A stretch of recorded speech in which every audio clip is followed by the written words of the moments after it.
नमस्कार दोस्तों, आज की इस वीडियो में हम आपके लिए शिव और सती के विवाह की अनुपम और प्रेरणादायक कथा लेकर आए हैं। दक्ष प्रजापति की कई पुत्रियां थीं और वे सभी गुणों में श्रेष्ठ थीं। फिर भी दक्ष के मन को संतोष नहीं था। वे चाहते थे कि उनके घर में एक ऐसी पुत्री का जन्म हो जो सर्वशक्ति संपन्न और पराक्रमी हो। इस तीव्र इच्छा से प्रेरित होकर दक्ष ने तपस्या आरंभ की। बहुत समय बीतने के बाद माँ दुर्गा ने प्रकट होकर कहा, मैं तुम्हारे तप से प्रसन्न हूँ, बताओ किस कारण से तप कर रहे हो। दक्ष ने तपस्या का कारण बताया तो माँ बोली, मैं तुम्हारे यहाँ पुत्री के रूप में जन्म लूंगी। मेरा नाम सती होगा और मैं अपनी लीलाओं का विस्तार करूंगी। फलस्वरूप भगवती दुर्गा ने सती के रूप में दक्ष के यहाँ जन्म लिया। सती दक्ष की सभी पुत्रियों में सबसे अलौकिक थी। अपने बाल्यकाल में ही उन्होंने कई अद्भुत और चमत्कारिक कार्य कर दिखाए थे, जिन्हें देखकर दक्ष भी अचंभित हो जाते थे। जब सती विवाह योग्य हो गई तो दक्ष को उनके विवाह की चिंता होने लगी। उन्होंने ब्राह्मणों से परामर्श किया। ब्राह्मणों ने कहा, सती माँ दुर्गा का अवतार हैं। माँ दुर्गा आदि शक्ति हैं और शिव पहले पुरुष, इसलिए सती के विवाह के लिए शिव ही योग्य और उचित वर हैं। दक्ष ने ब्राह्मणों की बात मानकर सती का विवाह भगवान शिव के साथ कर दिया। सती कैलाश पर जाकर भगवान शिव के साथ रहने लगी। भगवान शिव अब दक्ष के दामाद हो गए, किंतु एक घटना के हृदय में भगवान शिव के प्रति बैर और विरोध का भाव पैदा कर दिया। एक बार देवताओं की सभा में भगवान शिव उपस्थित थे। उसी समय दक्ष का आगमन हुआ। सभी देवता उठकर खड़े हो गए, पर भगवान शिव नहीं उठे और न ही दक्ष को प्रणाम किया। इसे दक्ष ने अपमानित महसूस किया और उनके हृदय में भगवान शिव के प्रति ईर्ष्या की आग जल उठी।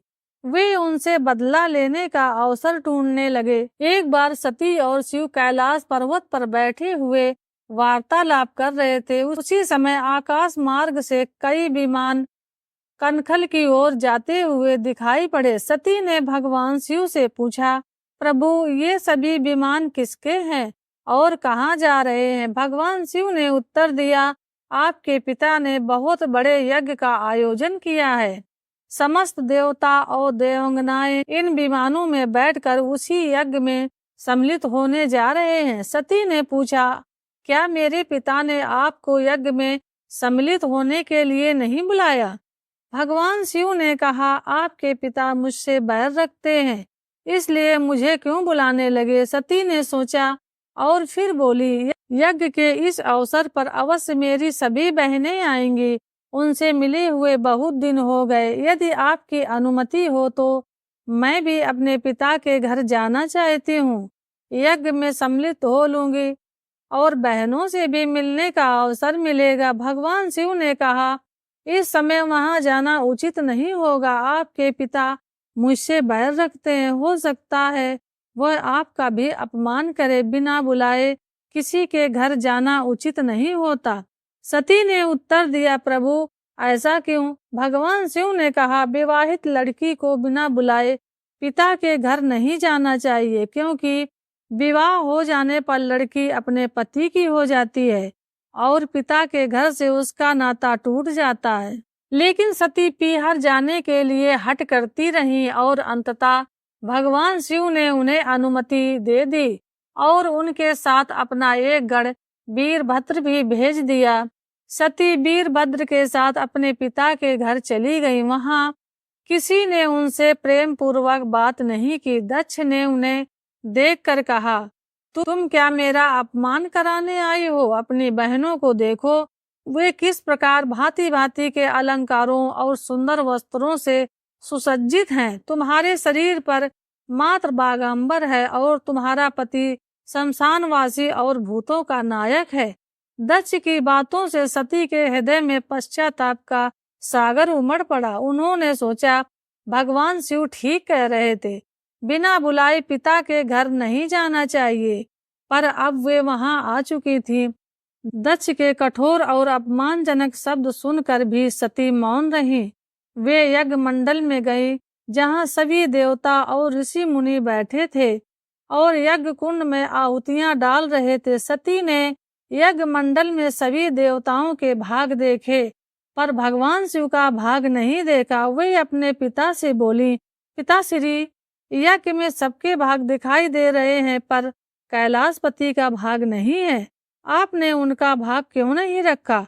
राजा दक्ष ने गर्व से उत्तर दिया, मैं तुम्हारे पति शिव को देवता नहीं समझता, वह तो भूतों का स्वामी है, नग्न रहने वाला और हड्डियों की माला धारण करने वाला है। वह देवताओं की पंक्ति में बैठने योग्य नहीं है, उसे कौन भाग देगा? सती के नेत्र लाल हो गए, उनकी भौहें टेढ़ी हो गईं और उनका मुख प्रलय के सूर्य की भांति तेज हो उठा। वे पीड़ा से तिलमिलाते हुए बोली, मैं इन शब्दों को कैसे सुन रही हूँ, मुझे धिक्कार है। देवताओं, तुम्हें भी धिक्कार है, तुम भी उन कैलाशपति के लिए इन शब्दों को कैसे सुन रहे हो जो मंगल के प्रतीक हैं और जो क्षण मात्र में संपूर्ण सृष्टि को नष्ट करने की शक्ति रखते हैं। वह मेरे स्वामी है। नारी के लिए उसका पति ही स्वर्ग होता है। जो नारी अपने पति के लिए अपमानजनक शब्दों को सुनती है उसे नरक में जाना पड़ता है। पृथ्वी सुनो, आकाश सुनो और देवताओं तुम भी सुनो, मेरे पिता ने मेरे स्वामी का अपमान किया है, इसलिए मैं अब एक क्षण भी जीवित रहना नहीं चाहती। सती अपने कथन को समाप्त करते हुए यज्ञ कुंड में कूद पड़ी। जलती हुई आहुतियों के साथ उनका शरीर भी जलने लगा। यज्ञ मंडल में खलबली मच गई। देवता और ऋषि मुनि भाग खड़े हुए। वीरभद्र क्रोध में कांप उठे और यज्ञ का विध्वंस करने लगे। वीरभद्र ने देखते ही देखते दक्ष का मस्तक काट कर फेंक दिया।